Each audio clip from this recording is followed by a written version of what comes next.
so I did a D2C report in 2020.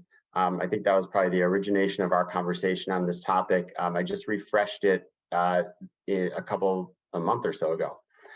And a lot of interesting things that are coming out of this, which is that direct-to-consumer is growing well, and it is growing a bit higher on average than overall e-commerce. But it's traditional brands, that the established brands moving to direct-to-consumer strategies, that are growing faster than the digitally native brands that we typically think about with D2C. And they represent 3/4 of D2C e-commerce sales. So, you know, I guess my thesis on this report is essentially that it's not about being a direct-to-consumer brand. It's about being a brand that can go direct-to-consumer.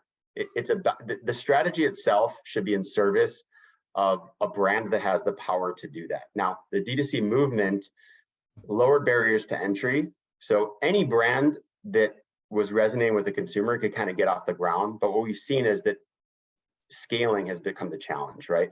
They don't have broad enough awareness. They're targeting too narrowly. So they need, in many cases, to expand their brand presence through opening their own stores or going into wholesale partnerships. That's how you become a mass consumer brand.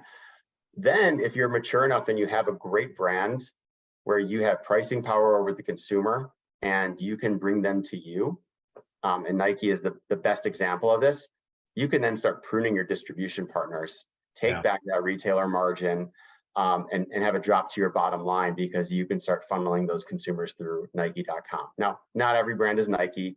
I'm not saying that they should expect to get to that level, but if they can even get, you know, some modicum of what Nike is doing, and just maybe smartly prune some distribution partners and bring a little bit more margin to the bottom line, they can succeed. The opposite end of it is that digital natives are still struggling to scale. I do think that there are some great enduring brands that are going to come out of this. Almost all of them have had financial troubles. They still need to keep growing. I think they will over time, and they'll get to a financial model that works, and they will be enduring brands. But it's not an easy road. It's not an easy road to get there. It's easy to be a darling before you have financial accountability and being a public company, and that's what most of them are running into right now.